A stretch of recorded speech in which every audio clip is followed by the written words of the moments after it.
안녕하세요. 성수쌤입니다. 자, 이번 시간 우리 105회 전산 세무이급 이론 해설 강의를 진행하도록 하겠습니다. 자, 105회 전산 세무이급 시험, 자, 2022년 12월 3일 날 시행을 했고요.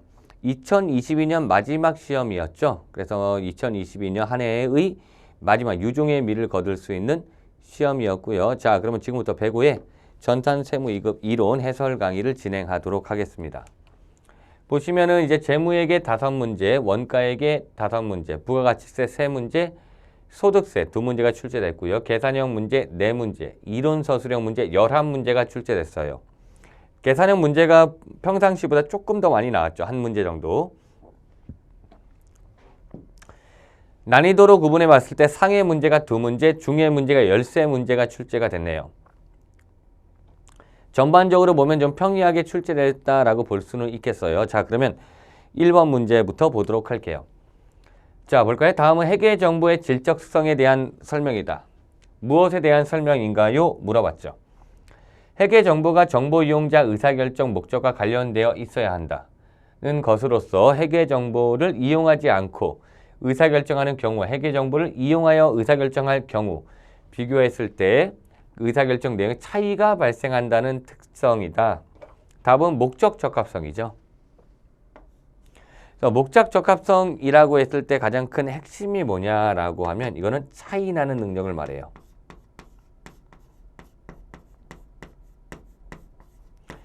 그러니까 회계 정보를 이용했을 때 혹은 이용하지 않았을 때 차이가 날 수 있다. 이 차이 나는 능력을 바로 목적 적합성이라고 얘기하는 거죠. 그래서 답이 2번이고요.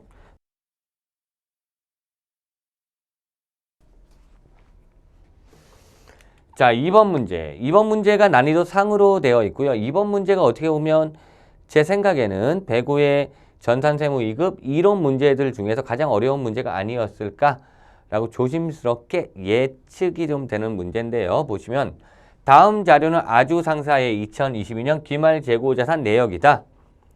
재고자산 감모손실이 2022년 매출총이익에 미치는 영향. 일단 재고자산 감모손실에 대해서 물어봤고요. 매출총이익에 미치는 영향을 물어봤네요. 그렇다면 잠깐 정리해보면 우리 재고 감모손실, 재고자산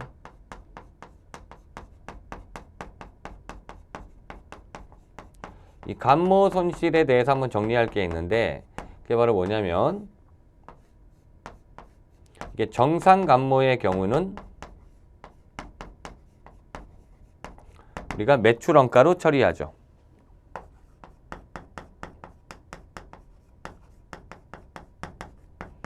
반면에 비정상 감모의 경우에는 영업의 비용으로 처리해요. 비정상 감모는 영업의 비용으로 처리한다. 그리고 매출 총이익에 영향을 미치기 위해서는 우리가 어떻게 돼야 된다는 얘기예요. 매출과 매출원가에 영향을 주는 것만 매출 총이익에 영향을 미칠 테니까 정상 감모만 영향을 미친다는 거죠. 비정상 감모는 필요 없고요. 그럼 우리가 여기서 계산을 해야 될 부분은 바로 정상 감모 손실에 대해서 계산하면 돼요. 자, 한번 계산을 해볼게요.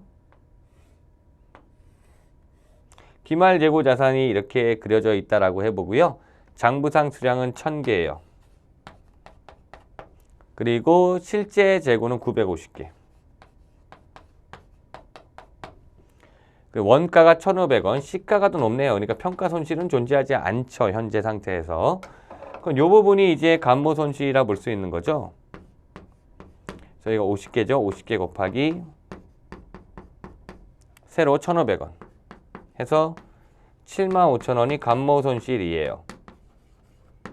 그런데 이 중에 5%가 비정상이다. 그럼 이 중에 95% 곱하기 95% 한 게 정상 감모가 된다는 얘기죠. 얘가 매출총에 영향을 미친다는 거죠. 계산하면 71,250원 나와요. 반면에 5%에 해당되는 거는 비정상 감모니까 영업의 비용이니까 매출총이익하고는 상관이 없겠죠. 그래서 71,250원만큼 얘가 매출원가에 가산이 되니까 매출총이익을 감소시킨다는 얘기죠. 답은 1번 되겠네요. 이렇게 푸는 문제예요. 예. 그래서 어떻게 본다면은 저와 함께 에듀윌에서 잘 정리하신 분들은 요거 득점하셨을 거라 생각 들고요. 전산세무 2급도 뭐 90점, 뭐 100점 받았다는 분도 심지어 좀 계시더라고요. 예. 가채점 결과.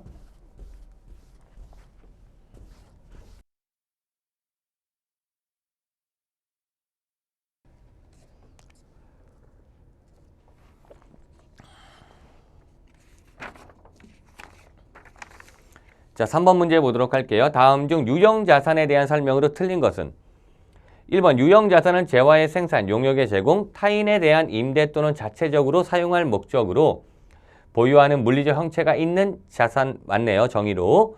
2번 유형자산은 1년을 초과하여 사용할 것으로 예상하는 자산도 맞겠죠. 3번 정부 보조 등에 의해 유형자산을 무상 또는 공정가치보다 낮은 대가로 취득하는 경우 정부 보조금에 의한 취득을 말하는 거죠. 자, 이 취득원가는 취득의 공정가치를 취득원가로 하는 거고요. 그러니까 예를 들어서 내가 핸드폰을 구입하는데 100만 원짜리인데 보조금 20% 받아서 20만 원 보조금 받아서 80만 원에 취득하든 보조금 50% 받아서 50만 원에 취득하든 나의 취득원가는 100만 원이란 얘기죠. 4번이 교환이죠. 다른 종류의 자산가의 교환으로 취득한 유형자산의 취득원가는 자, 여기 다른 종류의 자산가의 교환, 이 말은 이종 교환을 말하는 거고요. 이때 교환으로 취득한 이제 취득원가는 어떻게 돼요? 제공한 자산의 공정가치가 되죠. 지금 여기 제공한 자산의 장부가액이 아니라 제공한 자산의 공정가치, 공정가액이 취득원가가 된다. 뭐 중요한 쪽에서 나온 거죠. 답이 그래서 4번이 돼요. 공정가치. 예. 같은 말, 공정가액이랑 공정가치. 4번 문제 볼까요? 다음 중 재화의 판매로 인한 수익인식 조건에 대한 설명이다. 옳지 않은 것은 1번 수익 금액을 신뢰성 있게 측정할 수 있어야 되겠죠. 2번 경제적 효익의 유익 가능성도 매우 높아야 돼요. 3번 재화의 소유에 따른 유의적인 위험과 보상이 판매자에게 있다가 아니라 구매자에게 이전되어야 되겠죠. 답이 3번이네요. 사항이 구매자에게 이전되어야 한다. 이렇게 써야 옳은 말이 되는 거죠. 3번 거래와 관련하여 발생했거나 발생한 원가를 신뢰성 있게 측정할 수 있다. 하나가 더 있죠. 뭐가 빠진 거죠? 그러면 이 판매자는 이 재화에 대해 효과적인 통제를 할 수 없다라는 조건이 하나 더 있죠. 근데 어쨌든 4번이 틀린 거니까요. 자, 답이 4번이 되겠어요. 답이 3번이 되겠어요. 3번이 틀린 거라. 자, 5번 문제 볼게요. 5번도 어렵지 않은데요. 다음 중 자산 부채에 대한 설명으로 틀린 것은 1번 우발 자산은 자산으로 인식한 답이 1번이네요. 우발 자산은 자산으로 인식하지 않겠죠. 인식하지 않는다.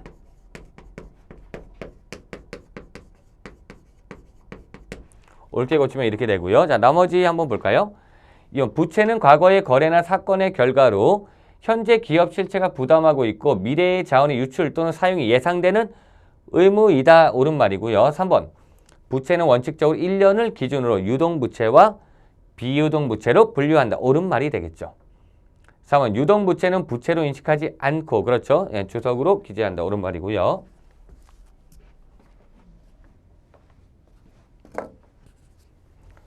자, 이렇게 해서 재무회계 5문제를 확인해 봤네요. 예. 보시면은 재무회계 문제만 잠깐 확인해 볼까요? 1번 문제는 목적 적합성에 대한 정의, 질적 특성에서 물어봤고요. 2번 문제는 재고자산 감모손실 중에 정상 감모손실을 찾아서 계산하는 문제가 출제된 거죠. 아주 어려운 문제는 아니지만 그래도 난이도는 상으로 생각이 드네요. 3번은 유형자산 취득 원가에 대한 거고요. 답은 교환에 의한 취득이죠. 그 이종 교환의 경우 이거 중요하죠. 취득 원가 제공한 자산의 공정가치가 되는 거죠. 4번 재화의 판매로 인한 수익인식 요건을 물어본 거죠. 당연히 소유에 따른 위험과 보상의 이전이 이루어져야 되겠죠. 예, 그 다음 5번 자, 자산부채의 정의. 여기는 우발부채, 우발자산 충당부채와 관련된 설명이었죠. 자, 원가액의 문제 보도록 할게요. 6번 다음 중 원가의 분류에 관한 설명으로 옳지 않은 것은 분류 그 자체를 물어봤으니까 어려운 문제는 아닐 것 같다는 생각이 드는데요.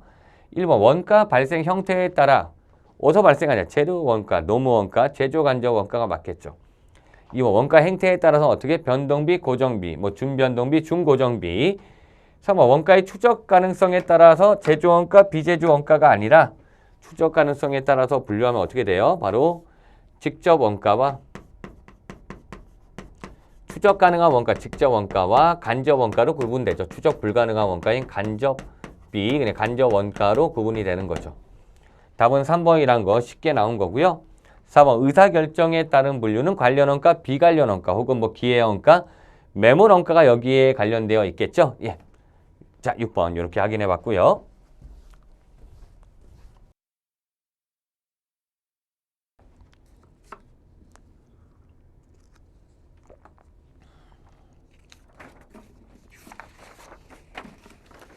칠 번 문제 볼게요. 7번 문제도 좀 질문이 있으시더라고요. 예.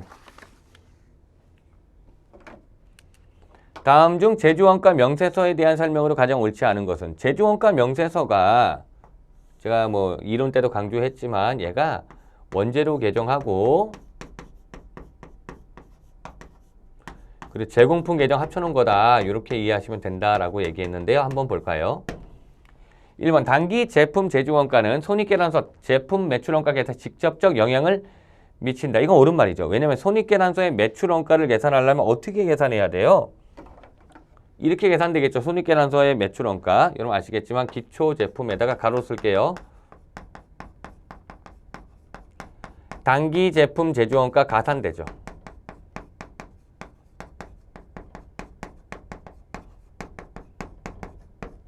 이게 판매 가능한 제품이 되고 여기서 기말 제품을 차감하죠. 이렇게 해서 매출원가를 계산한다. 당연히 아시는 거라 생각 들고요. 자, 그 다음에 2번은 제조원가 명세서상 기말 원재료 재고액은 재무상태표에 표시되지 않는다가 아니라 표시가 되겠죠. 예, 그래서 뭐 답은 뭐 2번이 되겠네요. 이 제조원가 명세서의 기말 원재료, 기말 제용품은 재무상태표에 기말 원재료와 기말 제용품과 일치되어야 된다는 얘기잖아요. 3번 단기 총 제조원가는 직접 재료 원가, 직접 노무 원가, 제조 간접 원가의 총액을 말한다. 옳은 말이죠. 단기 총 제조 원가라는 게 뭐예요? 단기에 발생한 원가를 말하는데 단기에 발생한 원가, 단기 총 제조 원가는 직접 재료비 발생액, 직접 노후비 발생액, 제조 간접비 발생액으로 나눠서 구분해 볼 수 있다는 얘기잖아요. 4번 단기 제품 제조 원가는 단기의 완성품에 대한 원가 맞죠? 답이 2번이 된다는 얘기죠. 뭐 7번 문제 어려운 문제로 보이진 않네요.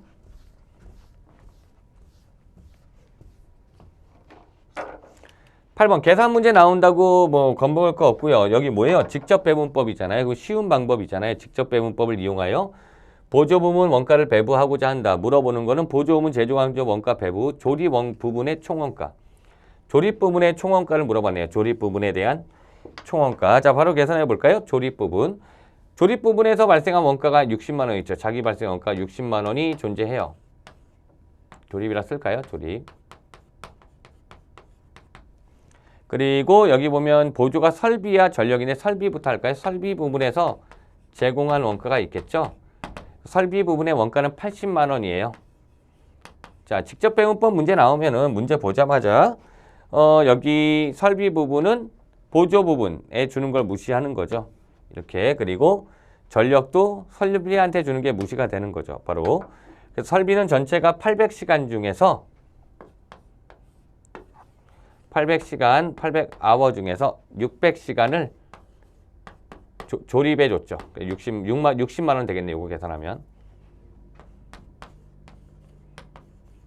하나 더 전력 부분에서 배부받은 원가만 계산하면 되겠네요.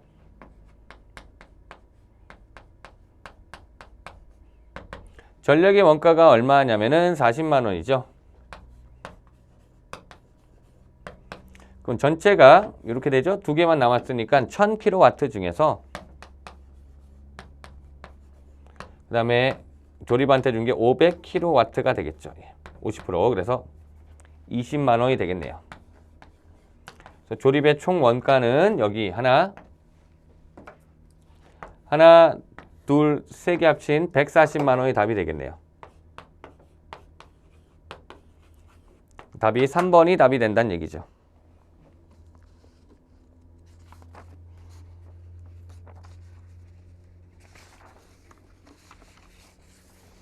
자, 그 다음 문제 보도록 할까요?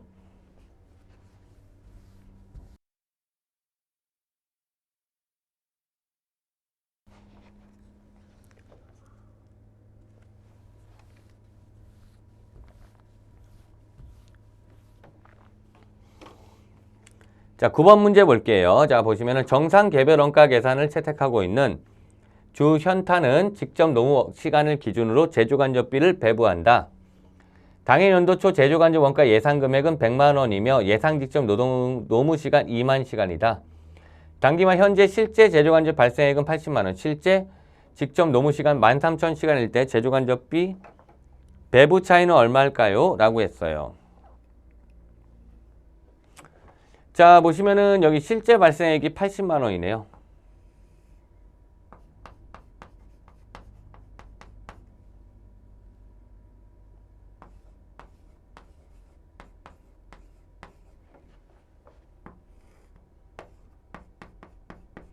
제조간접비 예정 배부액이 나오죠. 여기서 보시면 실제 조업도 13,000시간 곱하기 예정 배부율이 오는 거죠. 예정 배부율은 제조간접비 여기 예산 100만 원을 예정 시간 2만 시간 나눈 거죠. 계산하면 요게 65만 원이 나와요. 이렇게 다 계산이 된 거죠. 예정이 15만 원만큼 작으니까 15만 원만큼 과소배부 차이라고 하죠. 과소배부. 기본적인 우리 정상원가 계산 문제라고 볼 수가 있겠네요. 이런 문제는 뭐 잘 나오니까 정확하게 대비가 돼 있어야 돼요. 15만 원 과소배부. 답은 1번이 되겠어요. 그래서 8번이나 9번 문제 보시면은 여러분들 원가액에서 기본적으로 우리가 꼭 대비해야 되는 문제라 강조했잖아요. 그래서 원가액의 계산 문제 두세 문제 나오는데 반드시 대비될 거 별로 안 된다. 우리 원재료 재원품 제품 계정 그려서 푸는 문제 하나 유형. 두 번째가 아까 전에 봤던 직접 배분법과 단계 배분법 그거 두 개죠. 그다음 세 번째가 여기 정상원가와 정상원가 계산 문제 그러니까 배부 차이 여기 분석하는 문제 세 개. 마지막 네 번째가 종합원가 계산의 완성품 환산량. 이 최소한 4개. 최소한 이 4개에 대해서 여러분들 계산을 할 수 있어야 된다라고 강조를 좀 드렸죠. 그러니까 나와야 될 게 나온 거니까 이거 반드시 득점이 좀 되셔야 돼요. 자, 10번 문제 마지막 종합원가 계산. 여기는 공손을 물어보는 문제고요. 검사 시점이 없는 공손은 쉬운 공손이라 그랬죠. 이런 문제는 여러분들 제공품 계정만 잘 그리면 되는 거잖아요. 그래서 제공품 계정 잘 그려놓고 기초 제공품 수량만 물량 흐름만 잘 그리면 되죠. 기초가 200개고 착수량이 900개고 기말이 120개고 공손이 80개예요. 이렇게 하면 여기가 900개가 완성된 수량이란 걸 알 수가 있거든요. 그리고 여기 보시면은 정상 공손은 완성품 수량의 8%래요. 정상 공손은 이 900개의 8%. 그래서 98, 72, 72개가 정상 공손이고요. 비정상 공손 나머지 8개가 된다는 얘기죠. 비정상 공손 몇 개냐? 답이 4번 되는 거. 이것도 뭐 어렵지 않게 여러분들 푸실 수 있는 문제라고 저는 생각이 드네요. 답이 그래서 4번이다. 예, 이렇게 정리해 주시면 돼요.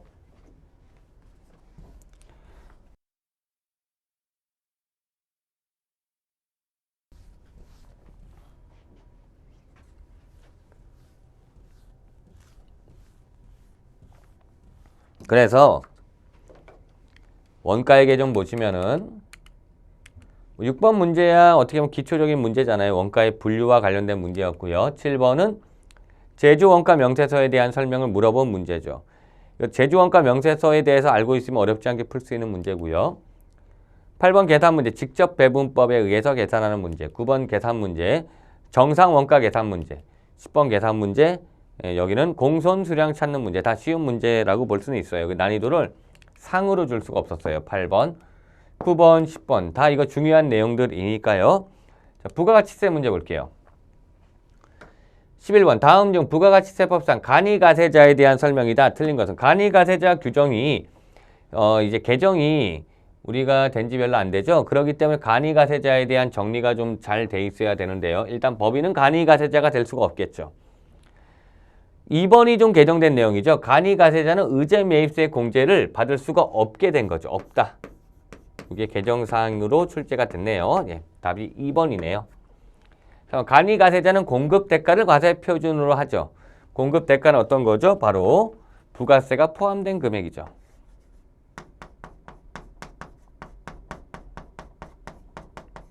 그래서 간이가세 규정을 보시면 다 부가세 포함인 공급대가로 되어 있고요.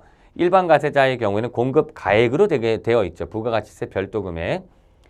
그래서 간이가세자도 영세율을 적용받을 수 있으나 공제세액이 납부세액을 초과하더라도 환급되지 않는다. 자, 이건 무슨 말이냐면 간이가세자도 영세율 적용은 가능하지만은 간이가세자의 경우에는 환급은 되지 않는다는 얘기죠. 간이가세자의 경우에는 일정한 우리가 부가율이 적용되기 때문에 환급은 적용되지 않는다. 환급을 받기 위해서는 간이가세를 포기하고 일반 가세가 되어야 되겠죠.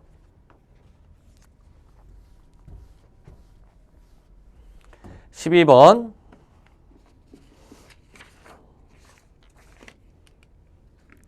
다음 중 부가가치세법상 재화 및 용역의 공급 시기에 대한 설명으로 옳지 않은 것은 1번 장기 할부 판매, 대가의 각 부분을 받기로 한 때가 맞겠죠. 2번 내국 물품의 외국 반출, 다시 말해 직수출이죠. 수출 재화의 선적일이 되겠죠. 혹은 기적일. 3번 무인 판매기를 이용하여 재화를 공급하는 경우, 재화를 인도한 때가 아니죠. 답이 3번이고요. 이 문제도 쉬운 문제죠. 공급 시기 워낙 중요하고 또 정리가 돼야 되니까 무인 판매기의 경우에는 현금을 인치한 때가 되겠죠. 현금을 뽑아내는 시점.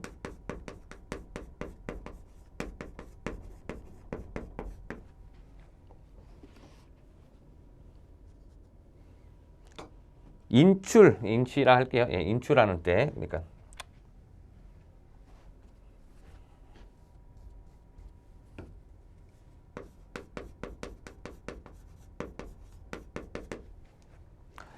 자, 그리고 이제 4번 완성도 기준 지급 조건부는 얘도 마찬가지 대가의 각 부분을 받기로 한 때가 되겠죠. 기본적인 문제로 뭐 3번이 답이라는 거 정확하게 득점이 되셨어야 될 거라 생각 드네요.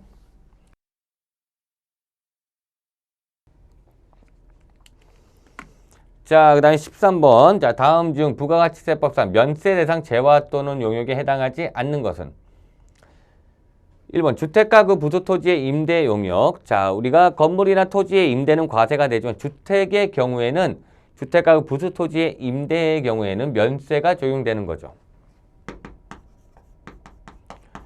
2번은 고속철도에 대한 역의 운송 용역. 그러니까 KTX 아니면 SR 같은 거죠. 자, 이런 경우 어떻게 과세가 되죠. 연탄과 무연탄, 금융보험 영역 전부 다 면세가 적용되죠. 얘도 쉽게 나왔네요. 부가세는 문제가 전부 다 쉽게 나왔어요. 사실 기본적인 문제, 또 문제 단답형 쉽게 나왔기 때문에 좀 득점이 잘 됐을 거라 생각 드네요. 보세요. 그래서 11번 문제는 간이가세자. 11번이 그래 난도가 좀 제일 높았다 볼 수 있겠네. 부가가치세 중에서는. 자, 12번 문제는 공급시기. 이건 쉬운 문제였고요. 13번도 면세 과세. 이것도 쉬운 문제.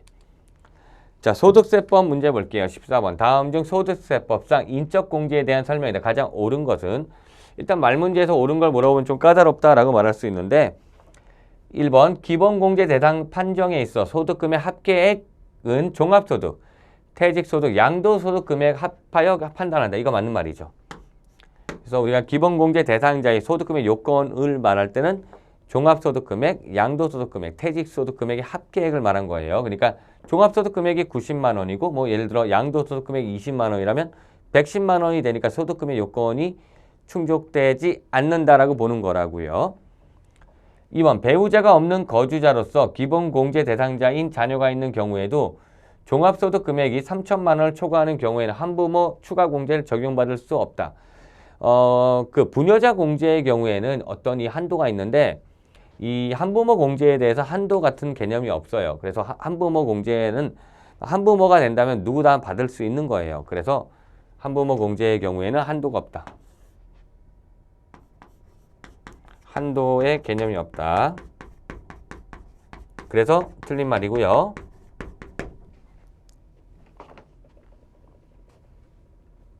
소득금액 제한 이런 개념이 없다고요. 형제 자매의 배우자는 공제 대상 부양 가족에 포함하지 않죠? 포함하지 않는다. 형제 자매까지죠. 형제 자매까지지 그 형제 자매의 배우자는 아니라는 얘기지.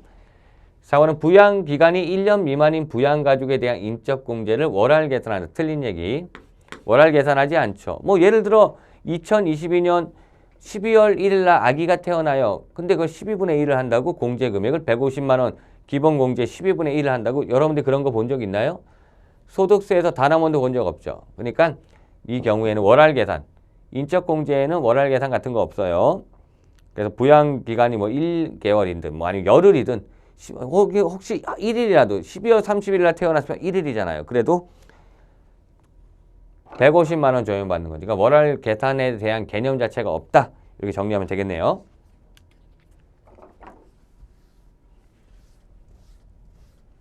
그러면 15번이 그나마 제일 난도가 있었어요. 소득세 중에선. 자, 여기서는 다음 중 소득세법상 과세 대상 근로소득에 해당하지 않는 것은 그러니까 비과세 근로소득도 답이 될 수는 있겠네요. 1번 주주총회 등 의결기관에서 결의에 따라 상여로 받은 소득. 자, 당연히 얘는 과세가 되겠죠. 소득세고요. 아니, 근로소득이고. 2번 퇴직할 때 받은 퇴직소득에 속하지 않은 퇴직공로금은 근로소득으로 모아서 과세가 되는 거죠. 사업주가 모든 종업원에게 지급하는 하계 휴가비. 자, 여기에 여러분들이 3번을 할 것 같은데 3번도 과세가 되는 거죠. 4번 임원이 아닌 종업원이 중소기업의 주택 구입에 소유된 자금 저리 또는 무상으로 받은 금액으로 얻은 이익은 비과세에 해당되죠. 4번이 답이네요. 예. 기본서에 이 내용이 있는데 그래도 조금 뭐 까다로울 수는 있었을 것 같아요. 그래서 아니 하계 휴가비가 다 과세되지. 예. 잘 생각해 보세요. 예. 자, 그래 소득세에 대해서는 두 문제인데 보시면 이런 식으로 14번은 인적공제에 대한 내용. 얘도 옳은 거 물어보니까 조금 난도가 있다고 볼 수 있고 15번도 비과세 근로소득 물어본 거에 조금 난도가 있다. 소득세가 부가가치세보다는 조금 어렵게 출제됐다. 이렇게 말할 수 있겠네요. 자, 여기까지가 105회에 대한 지금 설명인데요. 잠깐 요거 전달사항 좀 드릴게요. 그래서 우리가 내년 시험도 지금 나오는데 2023년 시험 일정들이 한국세무사회 우리 자격시험 사이트 가면은 확인할 수 있거든요. 그래서 106회가 되겠죠. 다음 해가. 얘가 이제 2023년 2월에 시험 봐요. 2월에. 그리고 107회 2023년 얘가 4월 108회 2023년 6월 시험. 일단은 여러분들이 요거 질문 좀 있을 수 있는데요. 이 106회 시험까지는 세법이 개정되지 않아요. 그래서 여기는 2022년 기준 세법으로 적용되고요. 그 다음에 개정세법이 반영돼서는 여기 107회부터 얘는 2023년 기준 세법. 근데 이번에도 그런 질문 좀 있었는데요. 약간 이런 게 있어요. 세법 개정이 7월 1일 이렇게 되는 경우가 있어요. 중간에. 그러면은 참 애매해. 그러면 7월 1일 전까지는 기존의 세법이 적용되고 7월 이후에 적용된 세법 적용되고 이렇게 되고 프로그램도 달라져 갖고 입력하는 방식도 좀 달라지거든요. 근데 우리가 교재가 상반기에 나오고 프로그램도 그 상반기에 나온 걸로 하다 보니까 그런 경우에는 조금 대응이 좀 안 되는 경우가 어쩔 수 없어요. 그거는. 그러다 보니까 이번에 많이 질문하셨는데 의제 매입세 공제 한도, 률 같은 거 바뀐 거 같은 경우가 이런 거에 해당이 돼요. 자, 그런데 여기 우리가 교재가 언제 나오냐면 신강 교재는 이건 어쩔 수가 없어요. 우리가 5월에 나오거든요. 5월 초, 4월 말에 나와요. 그러니까 어쩔 수 없이 여기까지는 22년 기준으로 기준 교재로 여러분들 대비를 할 수밖에 없어요. 우리 에듀윌이 전국에서 전산세무회계 교재를 가장 빨리 내요. 그런데도 프로그램이 업데이트되는 거 해야 되기 때문에 4월 말 정도에 우리가 교재가 나오거든요. 그냥 어쩔 수가 없어. 그게 제일 빠른 거야. 그러니까 어쩔 수 없이 여기는 2022년 교재인데 여기는 기준 개정세법을 볼 필요 없겠죠. 하지만 여기는 나중에 개정세법, 107에는 개정세법을 하나 참고해 주세요. 에듀윌에서 제공하는 개정세법 강의, 김희연 회계사님이 하시는 개정세법 강의를 참고해서 106회 여기는 뭐 개정세법을 볼 필요가 없는데 얘는 2022년 기준 교재로 하면 되고 그대로 107회의 경우에는 어쩔 수 없이 2022년 기준 교재로 하면 되는데 개정되는 내용이 좀 반영될 수 있거든요. 개정세법 강의 확인해 주시고요. 이제 여러분들이 여기 108회부터 어디 갔어? 108회. 108회부터는 23년 기준 교재를 적용하시면 돼요. 질문이 있을 것 같아서 이렇게 정리해 봤어요. 자, 우리가 2022년 마지막 시험인 105회 전산세무 2급 이론 해설 강의를 진행했고요. 뭐 시험 잘 보신 분들, 합격하신 분들 합격을 진심으로 축하를 드릴게요. 그리고 조금 실력이 부족해서 못하신 분들은 조금만 더 대비하시면 돼요. 다 왔어요. 거의 조금만 대비해서 106회 시험에서 반드시 합격할 수 있도록 준비를 하는 게 중요하다 이렇게 강조드리면서 마치도록 할게요. 수고하셨습니다.